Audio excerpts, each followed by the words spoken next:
Part 2. So when I report this, they're like, who is this person? And we go through all that. Okay, I get a little bit of an idea. Well, what's their name so we can call them and look them up? Because at this point, I really can't talk. They've only got the records from my primary care, or I have a recorder I give them and hand them, or I try to speak as best as I can, but I only get OD87 out. I got trafficked around the country. I got brought, that's why nobody knows about it. The medications I was on, I give them a list of. And then I give them the different times this happened before, and the hospitals and doctors they can contact. They usually ask me then, what are these people's names again? And I say, there's only one person that had control of my health care, medication, that told me to take medication my whole life. There's only a lot of doctors that I can go through, but most of them are age 7. I go through these records. But the big problem I have is my mother passed away in 2011. But this is when it gets aggravating. I tell them, I'm sorry, but the person is my mother and she's no longer with us. Then they usually say, well, if she's no longer with us, then this is going to be really hard to fix. Or they say, okay, well, we're going to look into this. But sometimes I also get them to come back and say, no, your mother called us, or no, your mother's still alive. We see it on the paper. And do you know how much it hurts to watch your mother die, turning yellow, after destroying your health? So first, my mother literally poisons me for years and commits crimes to cover it up. Now, I know people don't like to hear that my mother committed crimes, but if you give a child medication that he shouldn't, if you're giving him extra medications, if you're lying and manipulating doctors, and then you're starting to get caught and your child's starting to get hurt, and you decide to move him all around and lie to more doctors to cover it up, that is a crime. And that's what I'm talking about here. And that is what is hurting me. That is why when I have a broken leg or a different illness, I can't get medical care. But not only that, I've had something wrong with me for 25 years that I want looked at, but no matter how much I beg and plead, I can't get medical care. I only can get psychological medical care. Thanks to my mother, the only medical care I'm ever allowed to get is psychological medical care. So anything physical, like a broken leg, or my testicles filled with blood, or my urine turning black, or a neurological condition, or numbness in the hands and feet for 25 years, any of that, I can't get help with. I've tried for 25 years, and my mother, every single time, made it harder and harder. At age 5, she put up walls and blocks. My kid's a liar, he makes up stories, whatever stops them from listening to me. And don't forget, I'm age 5, 6, 7, 8, 9, 10, 11, 12, 13, 14, 15, 16, 17, 18, 19, as she's overruling me at the doctors.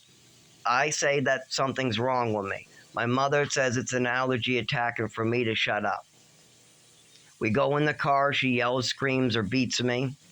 Then when we go back to the doctor, I tell them again. She gets mad again, and each time it's always this allergy attack, till the point she says, don't pay any attention to him, he's just nonsensing over there. It's a fantasy, it's nonsense. You know how much it hurts to have PTSD from this? Have something so horrible happen to you, and then have the people that were there, or the people that should know better, or the people that know you're honest, totally just fuck up, go in the fantasy land because it makes their, oh no, this is hard to deal with, so let's not deal with it. Let's just victimize the victim some more. This is fucked up shit. This is so fucked up that this has to happen to me because individuals don't want to take responsibility for their actions. I mean, my mother, literally, all this happened because my mother made a mistake. I can forgive her for that. Plenty of parents accidentally, give the wrong med to their child, or a child picks up a pill off the floor, or whatever. That happens in life. But if you cover it up for 25 years, that's the fucked up part. If you're giving your child extra Epicac, that's the fucked up part. How the fuck am I supposed to live with some mother avoiding responsibility for 15 years, fucking with her child's head, trying to convince him that he's schizophrenic because he plays with action figures, going around trying to get pills so she can pump her kid with more pills. She literally was begging doctors for schizophrenic pills. She even screamed that my brother, who isn't, by the way, this is not my biological brother, this is somebody with a 2-year degree in psychology who is probably 55, 60 something years old by now. So keep that in mind. I'm only 31. He's twice my age. This is not biological, and he has a 2-year degree in psychology. But my mother used to go around ranting that everybody needed to be drugged. Everybody needed pills. On top of that, she used to come up with illnesses and convince herself that everybody had them. I'll give you another one. We were out to eat, and we were having a beautiful dinner. Beautiful dinner. Nothing went wrong. We all ate a good meal. We got in the car to leave. This was a seafood restaurant with a big porthole on the way in. As soon as we got in the car, my mother started to go into her fantasy land, her mean, drunk, evil-eyed look. Now, I thought she was going to point this at me, but she didn't. Instead, she pointed this at her best friend's daughter. Her best friend's daughter was about 21 years old. While we were out to eat, she ordered a glass of wine. She gave her ID to the waitress. The waitress brought it to the scanner in the back, scanned it, put it in, and brought it back. That's how you do it. This was in like 2011 or so. So these are the scannable IDs, the really good ones that you can't make fake copies of. You would have to know somebody at the DMV to get the system in there, to get the number in the system. Anyways, so that's a normal dinner. But my mother goes into a rant because she forgot the birthdays or forgot the ages. Now, maybe I'm wrong. Maybe my mother's best friend, who is now my aunt or was my auntish and now is my stepmother, maybe that person's daughter really did bring us fake ID to dinner, really used it in front of a child who's only like, how old was I? Like 13 or 16? I don't remember. Actually, no, this wasn't 2011. This is way before because I was a younger kid. I was probably 15, 13. Anyways, so she uses a fake ID with all these strange people around, and no, absolutely not. That's a fantasy. For one, IDs are different. For two, the company that's there. For three, her mother would never allow it. For four, we all know her correct age is over 21. So there's no reason to come up with a fantasy, but yet my mother twists a fantasy that this person must have used a fake ID out to dinner with us at the seafood restaurant and started going into one of her angry moods. Now, this is based upon what?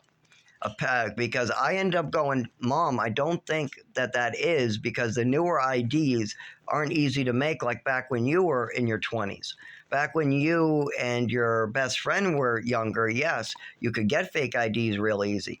But nowadays, it's not that easy. That was a real scannable. They brought that in the back and scanned it in. So that literally passed the scan test. So if it passes the scan test and it has the reflector on it, it's probably legitimate. Plus, she's really 21. She's right. She is the right age. Plus, her mother is there. I mean, would you pull your fake ID out with your mother? I don't know. Plus, you got me there, a child, and you got also my mother and my father there as well, who wouldn't be approving. So I doubt she would be doing that. So when we got in the car, I just said, I don't think that, when my mother started ranting about, she's using a fake ID. I know she's using a fake ID. I was there when she was born. She's using a fake ID. Well, she was there when she was born. Maybe she's right. All I said is that IDs nowadays are harder to scan, and I don't think that that's the case. But maybe I'm wrong.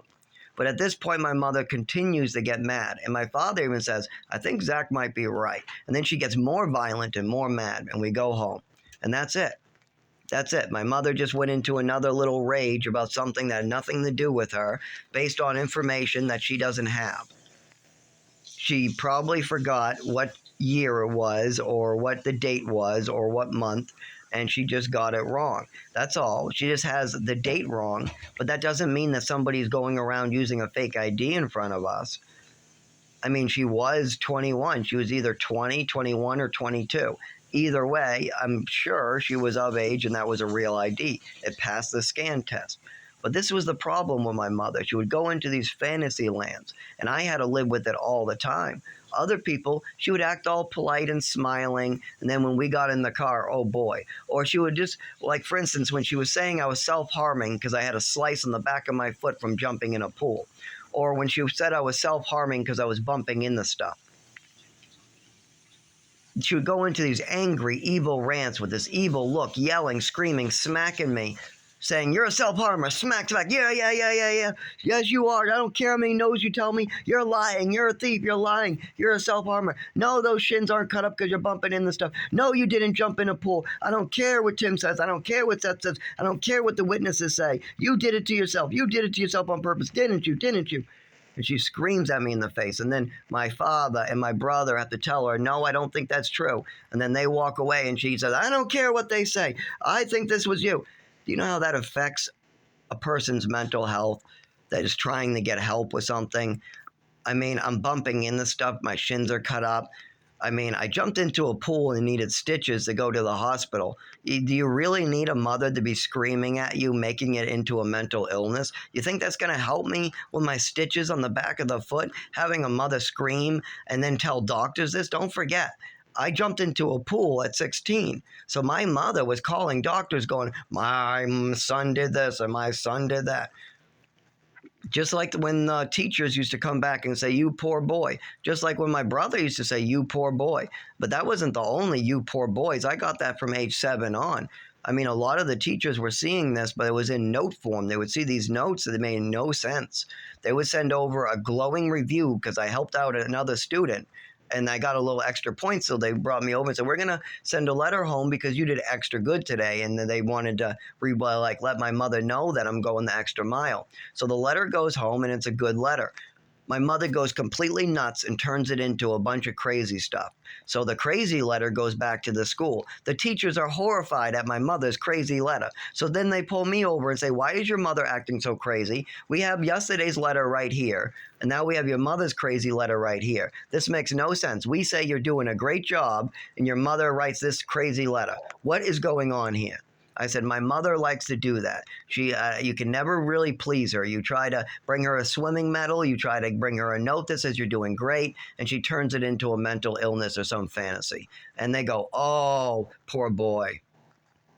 And then they saw more and more letters like that. I had to live this. It's terrible.